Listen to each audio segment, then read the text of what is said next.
नमस्कार, मैं हरिशंकर यादव, हिंदी शिक्षक, माउंट ओलिवेट स्कूल में आप सबका हार्दिक स्वागत करता हूं।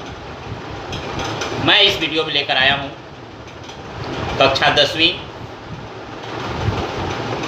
की क्षितिज पुस्तक के पाठ 11, जिसका शीर्षक है बाल गोविंद भगत।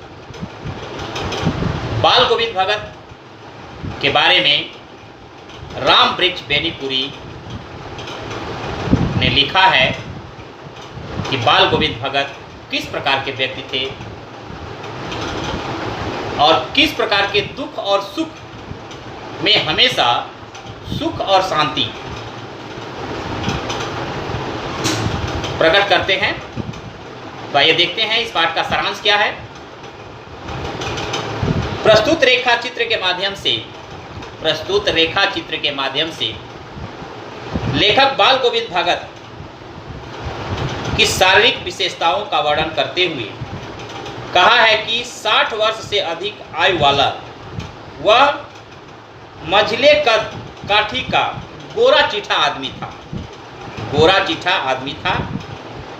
कमर में एक लंगोट और सिर पर कबीर पंथियों जैसे कंटोप ही भगत की वेशभूषा थी। यानी बाल गोविंद भगत जो है कबीर दास के सच्चे भक्त थे, इसलिए जैसा सब कबीर दास जी जिस वेशभूषा में रहते थे वैसा ही अधिकतर इनके गुण वैसे ही था। तो कंडोप की भगत को वेशभूषा था। माथे पर एक लंबा सा चंदन का टीका, माथे पर जो है इस तरह से चंदन का जो टीका लगाते हैं तो चंदन का टीका लगाते थे। गले में तुलसी के जड़ों के बेडोल माला थी, गले में जो है तुलसी के माला पहनते थे। उनके पहनावे और वेशभूषा उन्हें साधु नहीं कहा जा सकता। वो शांत थे, साधु थे, लेकिन वेशभूषा से साधु नहीं होते थे। वह एक प्रकार के गृहस्थ के रूप में थे, गृहस्थ आश्रम के थे, गृहस्थी करते थे, खेती बाड़ी भी करते थे, लेकिन बिल्कुल संत का उनका स्वभाव था। इसकी स्वभाव को देख करके ही लेखक रामवृक्ष बेनीपुरी ने इस कहानी की रचना की है। तो साधु नहीं कहा जा सकता, वे एक गृहस्थ थे। बाल गोविंद भगत के परिवार में उनका एक बेटा और उनकी एक पत्नी थी। एक बेटा और एक पत्नी थी। एक साफ सुथरा मकान और थोड़ी सी खेती बाड़ी उनकी संपत्ति थी। एक साफ सुथरा घर भी था और थोड़ा सा खेती बाड़ी भी उनके पास था। और वे अब एक सन्यासी की तरह रहते थे, बिल्कुल सन्यासी की तरह, जैसे इस प्रकार से सन्यासी रहते हैं उसी प्रकार के सन्यासी की तरह रहते थे। वे कबीर को साहब मानते थे। वो कबीर दास जी के भक्त थे, इसलिए कबीर को साहब मानते थे। वे कबीर को ही अपना आदर्श मानते और उन्हीं की गीत को गाते रहते। जहाँ कहीं भी रहते थे वो कबीर की गीत जो है हमेशा गाते रहते थे। वे कभी झूठ नहीं बोलते थे, सीधा और सच्चा व्यवहार करते थे। कभी किसी से लड़ाई झगड़ा नहीं करते थे। वे किसी की भी चीज को स्वयं के लिए उपयोग नहीं करते थे। यहाँ तक कि वे किसी दूसरे के खेत में शौच आदि नहीं करते थे। बताइए कितने बड़े श्रेष्ठ आदमी थे। खेत में जो कुछ पैदावार होता उसे घर के 4 कोस दूर, खेती में जो भी खेत में पैदावार होता है उसको जाकर के कबीर के मठ में दे आते थे। तो पैदावार जो होती उसे घर से 4 कोस दूर अपने सिर पर ढो करके साहब के दरबार में दे आते थे, यानी कबीर जी के मठ में दे आते थे। और जो मिल जाता उसे प्रसाद के रूप में ले आते थे।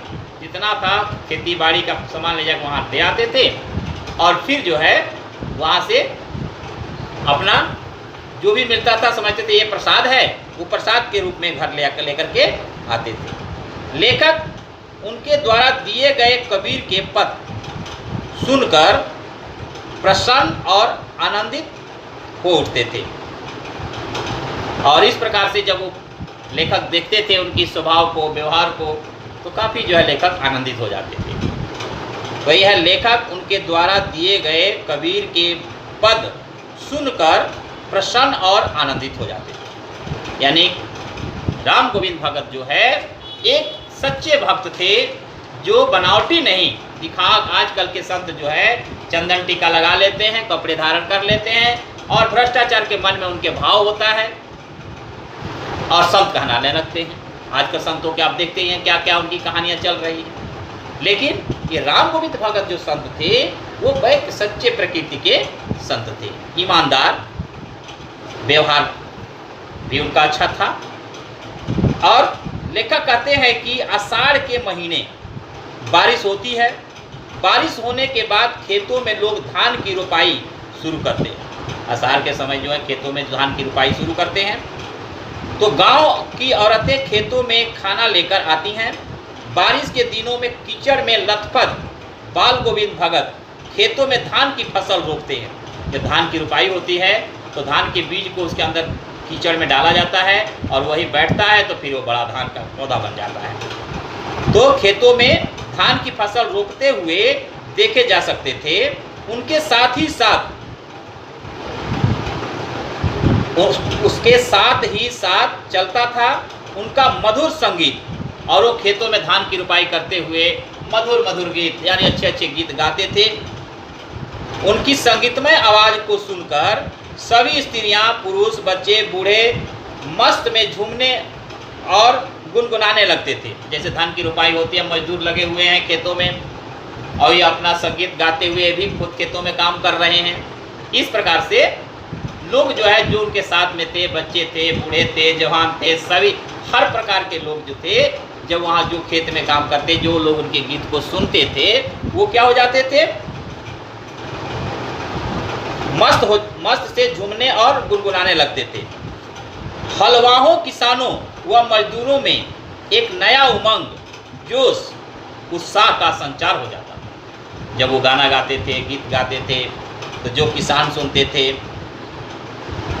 और मजदूर सुनते थे, उन्हें उमंग हो जाता था, उनके जोश अंदर आ जाता था, उन्हें खुश होते, मस्त हो जाते थे उनके गीत को सुन करके। इस प्रकार लेखक ने भाद्रपद में होने वाली मूसलाधार बारिश का वर्णन करते हुए कहा है कि बस जब भाद्रपद में, आषाढ़ के बाद भाद्रपद आता है जिससे बारिश खूब होती है, तो लेखक ने भाद्रपद में होने वाली मूसलाधार बारिश के वर्णन करते हुए कहा है कि भाद्रपद काली अंधेरी रात में मूसलाधार बारिश के बाद आकाश में काले बादलों की गर्जन व कड़कती बिजली की आवाज़, टिड्डों तथा मेढकों की टटराहट की ओर भी बाल गोविंद भगत की मधुर संगीत आवाज़ को भी दबा नहीं सक पाती।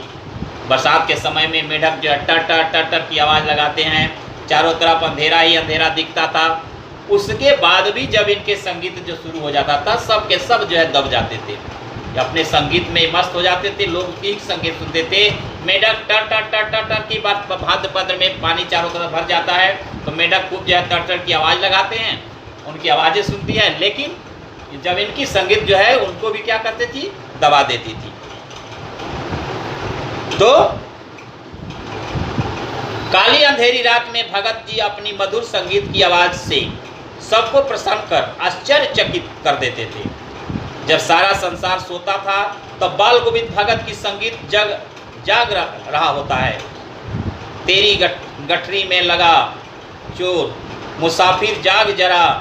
कार्तिक महीने में बाल गोविंद भगत जल्दी प्रातः उठकर गंगा स्नान करके प्रभात फेरी के लिए निकल जाते थे। यानी इस ठंडी के मौसम में वो गंगा स्नान करने जाते थे और बहुत दूर दूर तक, दूर रास्ता था, दूर तक गंगा थी, वहाँ पर जाया करते थे।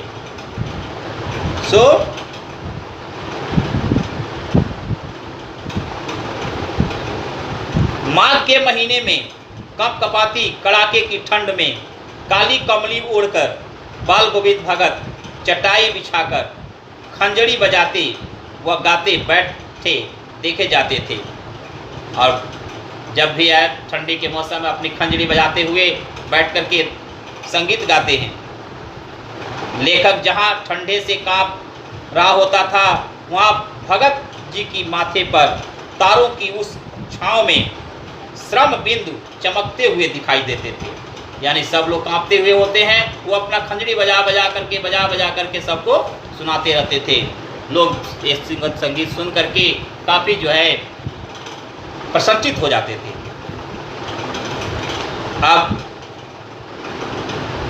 लेखक कहता है कि गर्मी के दिन में घर के आंगन में ही उनके मित्रों में से कुछ पास आकर बैठते और खंजरी तथा तालियां बजाते और बाल गोविंद भगत आगे आगे गाते। उनके पीछे पीछे मित्र मंडली जाती थी। गर्मी के मौसम में सब लोग आते थे उनके साथ। ये अपने खंजरी बजाते हैं, लोग जो है तालियां बजाते हुए जो है आगे आगे उनके पीछे पीछे मित्र तालियां मंडली गाती थी। धीरे धीरे भगत जी को आवाज़ ऊंची होती जाती और उनका मन शरीर पर हावी हो जाता था। उसके बाद सारा आंगन नृत्य संगीत से ओत-प्रोत हो जाता था। जिस दिन उनका बेटा, ये का समय है कि जिस दिन उनका बेटा जो है मरा, सबसे ज़्यादा दृश्य उनका यही दिखाई दे रहा था कि जिस दिन उनका बेटा मरा तो लोगों ने देखने की भगत जी के उसे चटाई पर लिटा दिया था और उसे एक सफ़ेद कपड़े से ढक दिया था। कुछ फूल और तुलसी उनके चारों तरफ बिखेर कर चिराग जला दिया था। बाल गोविंद उनके पास जमीन में बैठ करके तल्लीनता से गीत गाते रहते हैं। लोग मरते हैं तो लोग शोक मनाते हैं, बाल गोविंद भगत जो है वहाँ गीत गाते हैं और जमीन गीत गाते हैं। गाने के बीच में ही वे अपनी पतोहू से रोने की बजाय खुशी मनाने को कहा करते थे। उनका कहना था, आत्मा का परमात्मा से मिलन से जो बढ़कर कोई खुशी नहीं होती। ऐसा देखकर लेखक को वे कभी पागल लगता, कभी उसमें से उनका मृत्यु पर विजय पाने की दृढ़ इरादा का विश्वास बोलता दिखाई दे रहा था। बच्चे की मृत्यु पर वो खुश होते हैं कि उनकी आत्मा जो है परमात्मा से मिलने जा रही है। इससे बड़ा खुशी क्या है। वो अपने भक्तों को भी समझाते हैं कि आप रो मत, इस समय रोने से कुछ फायदा नहीं है, सब रोना सब व्यर्थ है। इस समय खुशियाँ मनाओ कि उनकी आत्मा जो है परमात्मा में मिलने के लिए जा रही है। देखिए कितना बड़ा त्याग और सहनशील व्यक्ति हैं बाल गोविंद भगत जी। बेनीपुरी जी ने कहा कि बाल गोविंद भगत ने अपने बेटे की क्रियाकर्म संबंधित परंपराओं और रीति रिवाजों की कोई चिंता नहीं करते हैं और अपनी पुत्र बहू से बेटे को मुखाबिन दिलवाई, मुख आग्नि दिलवाई। श्राद्ध कर्म के बाद पुत्र वधू के भाई को बुला करके उसे हवाले कर दिए। आदेश दे दिया कि इसका दूसरा विवाह कर दीजिए। पुत्र बहू भगत जी की सेवा में अपने बाकी दिन बिताना चाहती थी। कहती थी कि मैं छोड़ करके नहीं जाऊंगी, मैं छोड़कर चली गई तो आपका देखभाल कौन करेगा, मैं आपके साथ ही रह जाऊंगी। लेकिन भगत जी कहते हैं कि नहीं, अगर ये लड़की घर में रहेगी, कहीं ऊंच नीच हो गया तो मैं किसी के मुंह दिखाने लायक नहीं रह जाऊंगा। उन्हें शपथ दिला दिया, अगर तुम अपने भाई के साथ नहीं जाती हो तो मैं ही घर छोड़ करके चला जाऊंगा।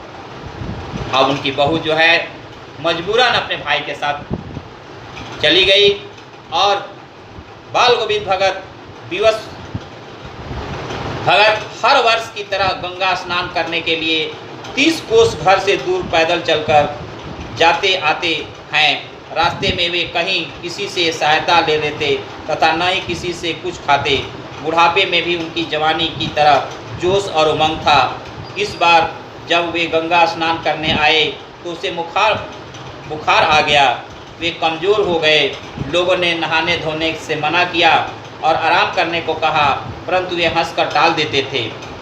वो इतना दूर जाते थे कि 3-4 दिन लग जाता था। घर का खाना खा करके घर में ही आकर के खाना खाया करते थे। इस प्रकार से बाल गोविंद भगत अपनी जो है जीवन यापन करते थे। और इस प्रकार वे बुखार के कारण कमजोर हो गया। लोगों ने मना करने के बाद भी नहीं माने, हंस करके टाल दिए। एक दिन भोर में लोगों ने उनका गीत नहीं सुना तो आकर देखा तो बाल गोविंद भगत जी इस संसार से विदा हो चुके थे, उनका स्वर्गवास हो चुका था। इस प्रकार से बाल गोविंद भगत रामवृक्ष बेनीपुरी द्वारा लिखी हुई कहानी का सारांश पूरा कंप्लीट होता है। आइए फिर मिलेंगे अगले वीडियो में। तब तक के लिए नमस्कार, जय हिंद, जय भारत।